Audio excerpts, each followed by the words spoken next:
ಇವತ್ತಿನ ವಿಡಿಯೋದಲ್ಲಿ ತುಂಬಾನೇ ಉಪಯುಕ್ತ ಮಾಹಿತಿನ ನಾನು ನಿಮಗೆ ತಿಳಿಸ್ತಾ ಇದ್ದೀನಿ. ಅದೇನಪ್ಪಾ ಅಂತಂದ್ರೆ ಗುರುವಿನ ಪ್ರಭಾವ ಮತ್ತೆ ಗುರುಗ್ರಹದ ಪ್ರಭಾವ ಕಡಿಮೆ ಆದ್ರೆ ನಮಗೆ ಹಣದ ಸಮಸ್ಯೆ ಬರುತ್ತೆ, ಹಾಗೆ ಆರೋಗ್ಯದ ಸಮಸ್ಯೆ ಕೂಡ ಕಾಡುತ್ತೆ. ಹಾಗಾದ್ರೆ ಈ ಸಮಸ್ಯೆಗೆ ಪರಿಹಾರ ಏನು? ಇನ್ನು ಈ ಒಂದು ಹಣ್ಣನ್ನ ಈ ದಿನ ಮನೆಗೆ ತರೋದ್ರಿಂದ ಮನೆಗೆ ತುಂಬಾನೇ ಶ್ರೇಷ್ಠ. ಆದ್ರೆ ಅದೇ ಹಣ್ಣನ್ನ ಅದೇ ದಿನ ತಿಂದ್ರೆ ವಿಷ್ಣುವಿನ ಅನುಗ್ರಹ ಸಿಗೋದಿಲ್ಲ, ಅದ್ರ ಜೊತೆಗೆ ಅನೇಕ ಸಮಸ್ಯೆಗಳಿಗೂ ಕೂಡ ಬಗೆಹರಿಯೋದಿಲ್ಲ. ಅತಿ ಮುಖ್ಯವಾಗಿ ಇಂಥ ವಸ್ತುಗಳನ್ನ ಮನೆಗೆ ತರೋದ್ರಿಂದ ನಕಾರಾತ್ಮಕ ಶಕ್ತಿ ಹೆಚ್ಚಾಗುತ್ತೆ. ವಾರದಲ್ಲಿ ಬರುವಂತ ಈ ಒಂದು ದಿನ ಯಾವ ಕೆಲಸ ಮಾಡಬೇಕು, ಯಾವ ಕೆಲಸ ಮಾಡಬಾರ್ದು, ಯಾವ ವಸ್ತುಗಳನ್ನ ತರಬೇಕು, ಯಾವ ವಸ್ತುಗಳನ್ನ ತರಬಾರ್ದು, ಈ ಎಲ್ಲಾ ಮಾಹಿತಿ ಈ ವಿಡಿಯೋದಲ್ಲಿ ತಿಳಿಸ್ತಾ ಇದ್ದೀನಿ. ಅದಕ್ಕೋಸ್ಕರ ಮಿಸ್ ಮಾಡ್ದಂಗೆ ಈ ವಿಡಿಯೋನ ಪೂರ್ತಿಯಾಗಿ ನೋಡಿ, ಎಲ್ಲೂ ಸ್ಕಿಪ್ ಮಾಡ್ದಂಗೆ ಅಂತ ಕೇಳ್ಕೊಂತೀನಿ. ಬನ್ನಿ ಇವಾಗ ಈ ವಿಡಿಯೋನ ಶುರು ಮಾಡೋಣ.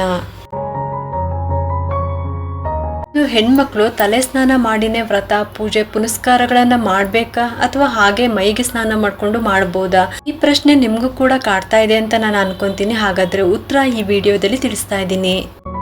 ಹೆಣ್ಮಕ್ಳಿಗೆ ಯಾವುದೇ ತರ ಶಾಸ್ತ್ರದ ಪ್ರಕಾರ ಕೂಡ ತಲೆ ಸ್ನಾನ ಮಾಡಿನೇ ಎಲ್ಲಾ ಕೆಲಸಗಳನ್ನ ಮಾಡಬೇಕು ಅನ್ನೋ ನಿಯಮ ಏನೂ ಇಲ್ಲ. ಯಾಕಂದ್ರೆ ಹೆಣ್ಣನ್ನ ಪ್ರಕೃತಿಗೆ ಹೋಲಿಸ್ತಾರೆ. ಸೃಷ್ಟಿಯ ಕೆಲಸ ಹೆಣ್ಣು ಮಾಡೋದ್ರಿಂದ ಆಕೆಗೆ ಯಾವುದೇ ರೀತಿ ದೋಷ ಇಲ್ಲ. ಹಂಗಾಗಿ ತಲೆಗೆ ಸ್ನಾನ ಮಾಡಿನೇ ಎಲ್ಲ ಕೆಲಸ ಮಾಡಬೇಕು ಅಂತಲೂ ಕೂಡ ಏನೂ ಇಲ್ಲ. ಈ ಮಡಿ ಮೈಲ್ಗೆ ಅನ್ನೋದೆಲ್ಲ ನಮ್ಮ ಮನಸ್ಥಿತಿಗೆ ಬಿಟ್ಟಿದ್ದು. ನಾವು ತಲೆ ಸ್ನಾನ ಮಾಡ್ತೀವೋ ಅಥವಾ ಮೈ ಸ್ನಾನ ಮಾಡ್ತೀವೋ ಒಗ್ದಿರುವಂಥ ಮಡಿ ಬಟ್ಟೆನ ಹಾಕೋಬೇಕು. ಮನೆ ಆದಷ್ಟು ಸ್ವಚ್ಛವಾಗಿ ಕ್ಲೀನಾಗಿ ಇಟ್ಕೊಂಡಿರ್ಬೇಕು. ಈ ರೀತಿ ಇದ್ರೆ ಸಾಕು. ನಿಮಗೆ ಇನ್ನು ಸರಳವಾಗಿ ಹೇಳಬೇಕು ಅಂತ ಅಂದ್ರೆ ಗುರುವಾರ ದಿನ ನೆಲ ಒರೆಸೋದ್ರಿಂದ, ತಲೆ ಸ್ನಾನ ಮಾಡೋದ್ರಿಂದ, ಉಗುರುಗಳನ್ನ ಕಟ್ ಮಾಡೋದ್ರಿಂದ ಗುರುವಿನ ಪ್ರಭಾವ ಕಡಿಮೆ ಆಗುತ್ತೆ. ಅಂದ್ರೆ ಗುರುಗ್ರಹದ ಪ್ರಭಾವ ಕಡಿಮೆ ಆಗುತ್ತೆ. ಅಂದ್ರೆ ಗುರುಗ್ರಹದ ಪ್ರಭಾವ ಕೂಡ ಕಡಿಮೆ ಆಗುತ್ತೆ.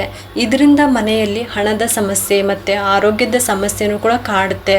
ಇದಕ್ಕೋಸ್ಕರನೇ ಗುರುವಾರ ದಿನ ಇಂಥ ಕೆಲಸಗಳನ್ನ ಮಾಡಬಾರ್ದು ಅಂತ ಹೇಳೋದು. ಆದ್ರೆ ಮನೆಯಲ್ಲಿ ನಾವು ಏನಾದ್ರೂ ವಿಶೇಷವಾದ ಪೂಜೆ ಇಟ್ಕೊಂಡಿರ್ತೀವಿ, ಏನಾದ್ರೂ ಒಂದು ಶುಭ ಕಾರ್ಯಗಳು ಸಮಾರಂಭಗಳು ಇದೆ ಅನ್ನೋವಾಗ ಎಲ್ಲನೂ ಕೂಡ ಕ್ಲೀನ್ ಮಾಡಿಟ್ಕೋಬಹುದು. ಮತ್ತೆ ತಲೆ ಸ್ನಾನ ಕೂಡ ಮಾಡ್ಕೋಬಹುದು. ಅಂದ್ರೆ ನಾವು ಯಾವುದೇ ಕೆಲಸ ಮಾಡಿದ್ರು ಕೂಡ ಅದರ ಹಿಂದಿನ ಉದ್ದೇಶ ಒಳ್ಳೇದಾಗಿರ್ಬೇಕು ಅಷ್ಟೇನೆ. ಕೆಲವೊಂದು ವಿಚಾರನ ತಿಳ್ಕೊಂಡು ನಾವು ನಡ್ಕೊಂಡು ಹೋದಾಗ ಮನೆಯಲ್ಲಿ ಒಂದು ರೀತಿ ಪಾಸಿಟಿವ್ ಎನರ್ಜಿ ಅನ್ನೋದು ಹೆಚ್ಚಾಗುತ್ತೆ. ಅದರಲ್ಲಿ ಒಂದಾದ ಗುರುವಾರದ ದಿನ ಯಾವ ಕೆಲಸ ಮಾಡಬೇಕು, ಯಾವ ಕೆಲಸ ಮಾಡಬಾರ್ದು ಇದನ್ನ ಸರಿಯಾಗಿ ತಿಳ್ಕೊಂಡು ಮಾಡೋದ್ರಿಂದ ಗುರುಗಳ ಅನುಗ್ರಹ, ಗುರುಗ್ರಹದ ಅನುಗ್ರಹ ನಮ್ಗೆ ಸಿಗ್ತಾ ಹೋಗುತ್ತೆ. ನಮ್ಮ ಜೀವನದಲ್ಲಿ ಗುರು ಅನ್ನೋದು ತುಂಬಾನೇ ಮುಖ್ಯ. ಯಾಕಂದ್ರೆ ಹರ ಮುನಿದರು ಗುರು ಕಾಯುವ ಅಂತ ಹೇಳ್ತಾರೆ. ನಮ್ಮ ಹಿಂದೆ ಗುರು ಇರಬೇಕು, ಮುಂದೆ ಗುರಿ ಇರಬೇಕು. ಆ ಭಗವಂತ ಕೈ ಬಿಟ್ಟರು ಕೂಡ ಗುರು ಯಾವತ್ತೂ ಕೈ ಬಿಡೋದಿಲ್ಲ. ಹಂಗಾಗಿ ಗುರುವಿನ ಅನುಗ್ರಹ ಬೇಕೇ ಬೇಕು. ಇನ್ನೂ ಕೆಲವರು ಹೇಳ್ತಾ ಇರ್ತಾರೆ ಗುರುವಾರ ಮನೆ ಒರೆಸ್ಬಾರ್ದು ಅಥವಾ ಗುರುವಾರ ತಲೆ ಸ್ನಾನ ಮಾಡಬಾರ್ದು ಅಂತ. ಇದ್ರ ಬಗ್ಗೆ ನಾನು ಆಲ್ರೆಡಿ ವಿಡಿಯೋ ಮಾಡಿ ಶೇರ್ ಮಾಡಿದ್ದೀನಿ. ಇನ್ನೂ ವಿವರವಾಗಿ ಈ ವಿಡಿಯೋದಲ್ಲಿ ತಿಳಿಸ್ತಾ ಇದ್ದೀನಿ. ಏನ್ ನಾವು ತಿಳ್ಕೋಬೇಕು ಅಷ್ಟನ್ನು ಮಾತ್ರ ಇವತ್ತಿನ ವಿಡಿಯೋದಲ್ಲಿ ನಾನು ತಿಳಿಸ್ತಾ ಇದ್ದೀನಿ. ಈಗ ವಾರದಲ್ಲಿ ಕೆಲವೊಂದು ದಿನ ಮನೆ ಒರೆಸ್ಬಾರ್ದು, ತಲೆ ಸ್ನಾನ ಮಾಡಬಾರ್ದು ಅಂತಾರೆ. ಇನ್ನು ಕಸ ಗುಡಿಸೋದು ಕೂಡ ಇಂಥ ಸಮಯದಲ್ಲೇ ಗುಡಿಸ್ಬೇಕು, ಇಂಥ ದಿನನೇ ಮಾಡಬೇಕು. ಹಾಗೆ ಯಾವ್ಯಾವ ದಿನ ಯಾವ್ಯಾವ ವಸ್ತುನ ಮನೆಗೆ ತರಬೇಕು ಅಥವಾ ಯಾವ ದಿನ ತರಬಾರ್ದು ಇದನ್ನೆಲ್ಲನೂ ಕೂಡ ಶಾಸ್ತ್ರದಲ್ಲಿ ಉಲ್ಲೇಖವಾಗಿದೆ. ಹಂಗಾಗಿ ಅದ್ರ ಪ್ರಕಾರನೇ ಕೆಲವೊಂದು ವಿಚಾರನ ತಿಳ್ಕೊಂಡು ನಾವು ನಡ್ಕೊಂಡು ಹೋದಾಗ ಮನೆಯಲ್ಲಿ ಒಂದು ರೀತಿ ಪಾಸಿಟಿವ್ ಎನರ್ಜಿ ಅನ್ನೋದು ಹೆಚ್ಚಾಗುತ್ತೆ. ಈ ಒಂದು ಹಣ್ಣನ್ನ ಗುರುವಾರ ದಿನ ಮನೆಗೆ ತರೋದು ತುಂಬಾನೇ ಒಳ್ಳೇದು. ಆದ್ರೆ ಗುರುವಾರ ದಿನನೇ ತಿನ್ಬಾರ್ದು. ಅದು ಯಾವ ಹಣ್ಣು ಅಂತ ತಿಳ್ಕೊಳ್ಳೋಣ ಬನ್ನಿ ಇವಾಗ. ಆ ಹಣ್ಣು ಬಂದು ಬಾಳೆಹಣ್ಣು. ಗುರುವಾರ ಮನೆಗೆ ತೊಗೊಂಡು ಬಂದರೆ ತುಂಬಾನೇ ಶ್ರೇಷ್ಠ ಇದು. ಗುರುವಾರ ಬಾಳೆಹಣ್ಣನ್ನು ಮನೆಗೆ ತಂದು ದೇವ್ರಿಗೆ ನೈವೇದ್ಯ ಮಾಡೋದು ಶ್ರೇಷ್ಠ. ಆದರೆ ಗುರುವಾರ ಬಾಳೆಹಣ್ಣನ್ನು ತಿನ್ನಬಾರ್ದು. ಯಾಕಂದರೆ ಬಾಳೆ ಮರದಲ್ಲಿ ಸಾಕ್ಷಾತ್ ವಿಷ್ಣು ನೆಲೆಸಿರ್ತಾರೆ ಅಂತ ಹೇಳ್ತಾರೆ. ಹಾಗಾಗಿ ಗುರುವಾರ ಬಾಳೆಹಣ್ಣನ್ನು ತಿನ್ನಬಾರ್ದು. ಕೆಲವು ಸಲ ಮಕ್ಕಳು ಹಠ ಮಾಡ್ತಾರೆ, ಅವಾಗ ಕೊಡಿ, ಏನು ತೊಂದರೆ ಇಲ್ಲ. ಆದರೆ ಗೊತ್ತಿದ್ದು ಕೂಡ ಈ ತಪ್ಪನ್ನು ಮಾಡಬಾರ್ದು. ಇನ್ನು ಮಕ್ಕಳ ಆರೋಗ್ಯ ಸಮಸ್ಯೆ ಇದ್ದರೆ, ಹಣಕಾಸಿನ ಸಮಸ್ಯೆ ಇದೆ ಅಂತ ಅಂದರೆ ಪ್ರತಿ ಗುರುವಾರ ಬಾಳೆ ಮರಕ್ಕೆ ಮಣ್ಣಿನ ದೀಪಕ್ಕೆ ಸಾಸಿವೆ ಎಣ್ಣೆ ಹಾಕಿಬಿಟ್ಟು ಬೆಳಗ್ಗೆ ಹೊತ್ತು ದೀಪ ಹಚ್ಚೋದ್ರಿಂದ ವಿಷ್ಣುವಿನ ಅನುಗ್ರಹ ಸಿಗುತ್ತೆ. ಎಲ್ಲ ರೀತಿಯ ಸಮಸ್ಯೆಗಳು ಕೂಡ ಬಗೆಹರಿಯುತ್ತೆ. ಇನ್ನು ನಾವು ಗುರುವಿನ ಆರಾಧನೆ ಮಾಡೋದೇ ಗುರುವಾರ ಅಲ್ವಾ.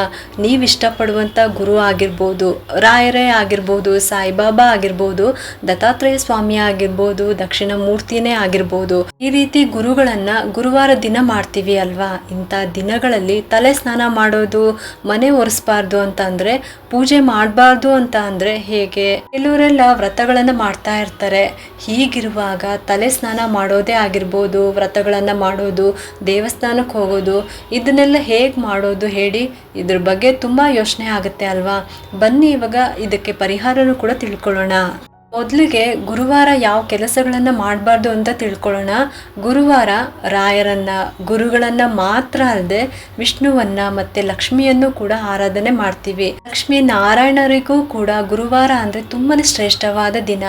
ಶಾಸ್ತ್ರದ ಪ್ರಕಾರ ಗುರುವಾರ ಬಟ್ಟೆ ಒಗಿಬಾರ್ದು, ನೆಲ ಒರೆಸ್ಬಾರ್ದು, ತಲೆ ಸ್ನಾನ ಮಾಡಬಾರ್ದು, ಮತ್ತೆ ಕೈ ಕಾಲಿನಲ್ಲಿ ಇರುವಂತ ಉಗುರುಗಳನ್ನ ಕಟ್ ಮಾಡಬಾರ್ದು, ಶೇವಿಂಗ್ ಮಾಡೋದು, ಸುಮ್ಮನೆ ಟ್ರಿಮ್ಮಿಂಗ್ ಮಾಡ್ತೀವಿ ಅಂತ ಈ ಆಫೀಸ್ಗೆಲ್ಲ ಹೋಗೋರೆಲ್ಲ ಮತ್ತೆ ಕಾಲೇಜ್ಗೆ ಹೋಗುವಂಥವರೆಲ್ಲ ಗಂಡು ಮಕ್ಕಳೇ ಆಗಿರ್ಬೋದು, ಆ ರೀತಿ ಅವರ ಗಡ್ಡ ಮೀಸೆನ ಟ್ರಿಮ್ಮಿಂಗ್ ಮಾಡಿಕೊಂಡು ಉಗುರು ಕಟ್ ಮಾಡೋದು, ಇನ್ನು ಹೆಣ್ಮಕ್ಳು ಕೂಡ ಹೇರ್ ಕಟ್ ಮಾಡೋದು, ಇದನ್ನೆಲ್ಲ ಕೂಡ ಮಾಡಬಾರ್ದು ಅಂತ ಹೇಳ್ತಾರೆ. ಇದನ್ನ ನಾವು ಮಾಡೋದ್ರಿಂದ ಹಣದ ಸಮಸ್ಯೆ ಉಂಟಾಗುತ್ತೆ. ಅಷ್ಟೇ ಅಲ್ಲದೆ ಮನೆ ಕ್ಲೀನಿಂಗ್ಗೆ ಸಂಬಂಧಪಟ್ಟಂತೆ ಯಾವುದೇ ವಸ್ತುಗಳನ್ನು ಕೂಡ ಗುರುವಾರ ಮನೆಗೆ ತರಬಾರ್ದು ಅಂತ ಹೇಳ್ತಾರೆ.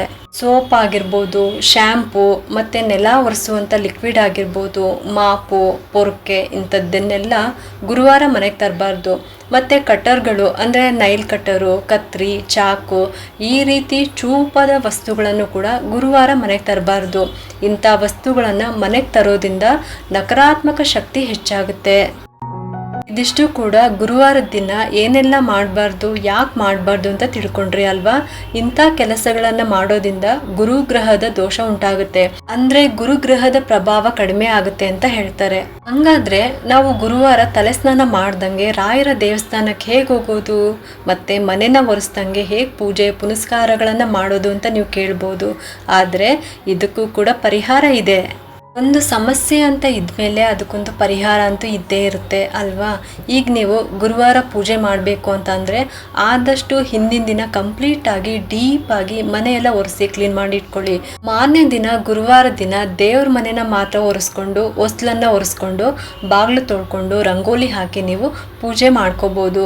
ಇನ್ನು ತಲೆ ಸ್ನಾನದ ವಿಚಾರಕ್ಕೆ ಬಂದರೆ ಹಿಂದಿನ ದಿನ ಬುಧವಾರನೇ ಚೆನ್ನಾಗಿ ತಲೆಗೆ ಎಣ್ಣೆ ಎಲ್ಲ ಹಚ್ಕೊಂಡು ಚೆನ್ನಾಗಿ ತಲೆ ಸ್ನಾನ ಮಾಡಿಕೊಂಡ್ರೆ ಗುರುವಾರ ನೀವು ಸ್ನಾನದ ನೀರಿಗೆ 1 ಚಿಟಿಕೆ ಅರಿಶಿನ ಹಾಕ್ಕೊಂಡು ಮೈಗೆ ಸ್ನಾನ ಮಾಡಿಕೊಂಡು ಅರಿಶಿನದ ನೀರನ್ನ ತಲೆ ಮೇಲೆ ಸ್ವಲ್ಪ ಪ್ರೋಕ್ಷಣೆ ಮಾಡಿಕೊಂಡ್ರೆ ಸಾಕು. ಈ ರೀತಿ ಮಾಡಿಕೊಂಡು ನೀವು ದೇವಸ್ಥಾನಕ್ಕೂ ಹೋಗ್ಬೋದು, ಮನೆಯಲ್ಲೂ ಕೂಡ ಗುರುವಾರದ ವ್ರತಗಳನ್ನು ಕೂಡ ನೀವು ಮಾಡ್ಕೋಬೋದು. ಅಥವಾ ಹಿಂದಿನ ದಿನ ನೀವೇನಾದರೂ ನಾನ್ ವೆಜ್ ಏನಾದರೂ ತಿಂದಿದ್ರೆ ಮಾತ್ರ ಗುರುವಾರದ ದಿನ ತಲೆ ಸ್ನಾನ ಮಾಡಬೇಕಾಗುತ್ತೆ. ಇನ್ನು ಗುರುವಾರನೇ ಅಂತಲೇ ಅಲ್ಲ, ಯಾವುದೇ ದಿನ ಯಾವುದೇ ವಾರ ಆಗಿರ್ಬೋದು, ನೀವು ಈ ರೀತಿ ಏನಾದರೂ ಮನೆಯಲ್ಲಿ ಆಗಿದ್ರೆ ನೀವು ಮಾರನೇ ದಿನ ತಲೆ ಸ್ನಾನ ಮಾಡಿಕೊಂಡು ದೇವ್ರ ಪೂಜೆನ ಮಾಡ್ಕೋಬೋದು. ಇದಿಷ್ಟು ಕೂಡ ಗುರುವಾರ ದಿನ ಯಾವ ಕೆಲಸ ಮಾಡಬೇಕು, ಯಾವ ಕೆಲಸ ಮಾಡಬಾರ್ದು, ಯಾವ ವಸ್ತುಗಳನ್ನು ಮನೆಗೆ ತರಬೇಕು, ಯಾವ ವಸ್ತುಗಳನ್ನು ಮನೆಗೆ ತರಬಾರ್ದು, ಈ ಎಲ್ಲ ಮಾಹಿತಿನ ಈ ವಿಡಿಯೋದಲ್ಲಿ ತಿಳಿಸಿದ್ದೀನಿ. ಈ ಒಂದು ಉಪಯುಕ್ತ ಮಾಹಿತಿ ನಿಮ್ಗೆ ಇಷ್ಟ ಆಗಿದೆ ಅಂತ ನಾನು ಭಾವಿಸ್ತಾ ಈ ವಿಡಿಯೋನ ಮುಗಿಸ್ತಾ ಇದ್ದೀನಿ. ಈ ವಿಡಿಯೋ ಏನಾದರೂ ನಿಮ್ಗೆ ಇಷ್ಟ ಆಗಿದ್ರೆ ಒಂದು ಲೈಕ್ ಮಾಡಿ, ಶೇರ್ ಮಾಡಿ ಮತ್ತು ಸಬ್ಸ್ಕ್ರೈಬ್ ಮಾಡಲು ಮರಿಬೇಡಿ. ಯಾಕಂದರೆ ನೀವು ಮಾಡೋ ಒಂದು ಸಬ್ಸ್ಕ್ರೈಬಿಂದ ನಮ್ಮಂತಹ ಸಣ್ಣ ಸಣ್ಣ ಚಾನಲ್ಸ್ಗೆ ಒಂದು ಸಪೋರ್ಟ್ ಮಾಡ್ದಂಗೆ ಆಗುತ್ತೆ. ಮತ್ತೆ ಸಿಗ್ತೀನಿ ಮುಂದಿನ ಹೊಸ ವಿಡಿಯೋದೊಂದಿಗೆ ಅಂತ ಹೇಳ್ತಾ ಈ ವಿಡಿಯೋನ ಮುಗಿಸ್ತಾ ಇದ್ದೀನಿ. ಸರ್ವೇ ಜನ ಸುಖಿನೋ ಭವಂತು.